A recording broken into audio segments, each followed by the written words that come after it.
Paz, queridos, hoje é o dia 53 do nosso Devocional do Discípulo e hoje nossa meditação vai se encontrar na carta de Paulo aos Romanos, capítulo 11, verso 33, que vai dizer assim: Ó profundidade das riquezas, tanto da sabedoria como da ciência de Deus! Quão insondáveis são os seus juízos, quão inescrutáveis os seus caminhos. Aqui no finalzinho do capítulo 11, Paulo ele envia, até é descrito aqui como um hino. Era como se fosse ele estivesse descrevendo realmente um cântico para a igreja de Romanos, para estar celebrando ali a profundeza e as riquezas de Deus. Vamos estar lendo o final desse cântico de Paulo. Quem compreendeu a mente do Senhor? Ou quem foi o seu conselheiro? Ou quem lhe deu primeiro a ele, para que lhe seja recompensado? Porque dele, por ele, para ele, são todas as coisas. Glória, pois, a ele, eternamente. Amém. Esse finalzinho é um hino, um cântico que Paulo envia ali para os romanos, estarem entendendo essa profundeza das riquezas de Deus. Como nós já vimos, no Novo Testamento, que foi escrito em grego, existiam muitas palavras que tinham o mesmo significado. E aqui Paulo faz um esforço para fazer essa diferenciação, como nós vimos no Antigo Testamento, do quesito a sabedoria ser experiência. E aqui ele vai falar, ó profundidade das riquezas, tanto da sabedoria como da ciência de Deus.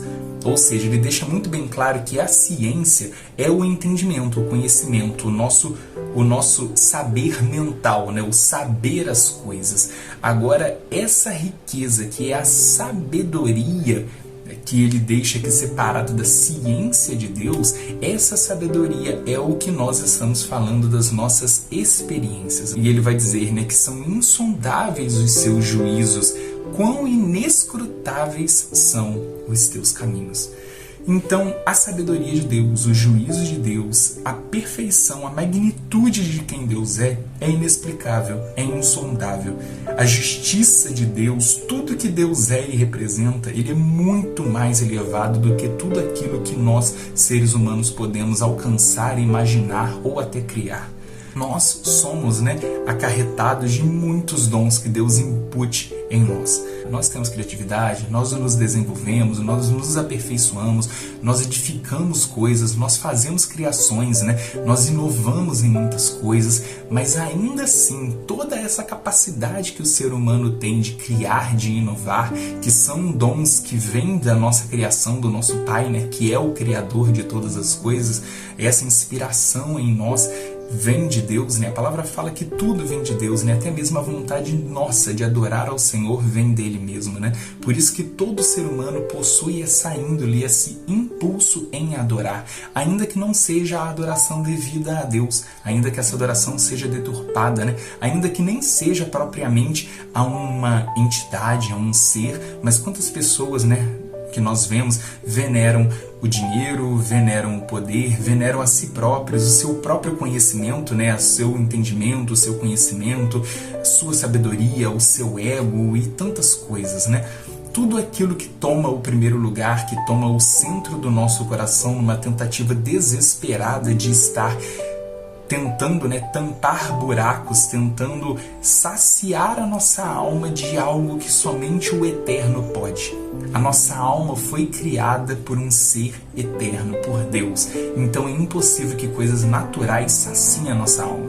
Por isso que prazeres são algo que consome o ser humano cada vez mais, e o ser humano vai se perdendo, um abismo vai chamando um outro abismo, porque nada no mundo natural vai saciar uma alma que tem sede espiritual. Por isso, que Paulo vai dizer, aquele que é carnal não discerne nada, mas aquele que é espiritual discerne tudo, porque nós somos, a nossa essência principal é espiritual.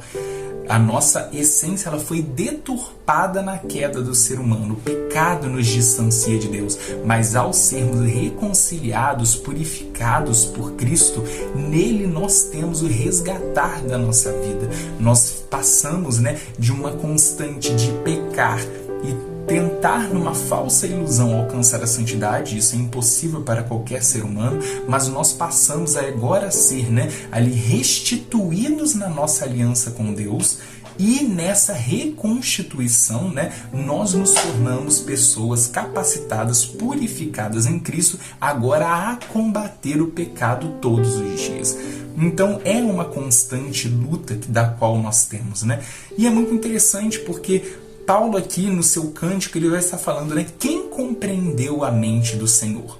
E em 1 Coríntios 2,16 ele vai estar falando, quem tem a mente de Deus para poder entender e ensinar a ele algo? Mas nós temos a mente de Cristo.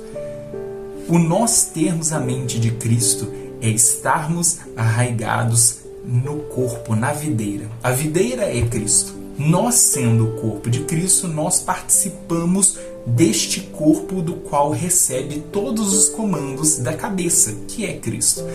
Termos a mente de Cristo representa a totalidade do corpo de Cristo. É estarmos ligados ao corpo.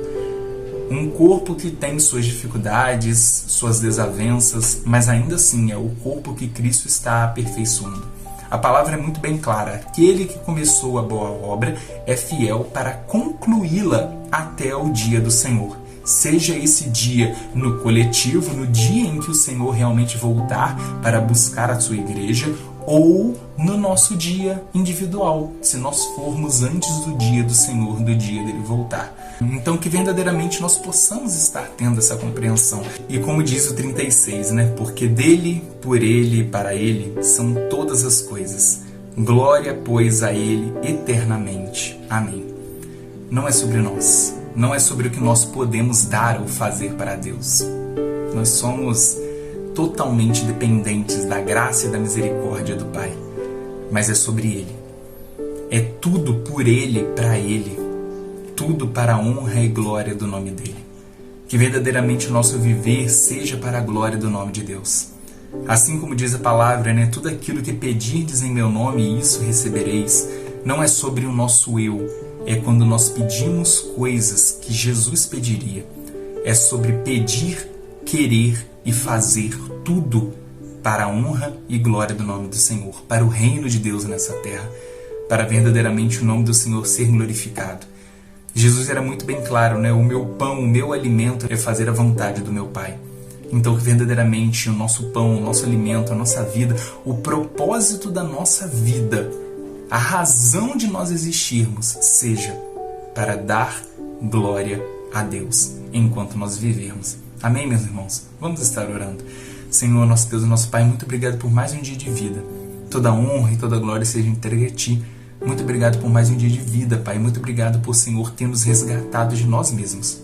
Seja conosco, Pai, nos conduz em todas as coisas e nos fortalece.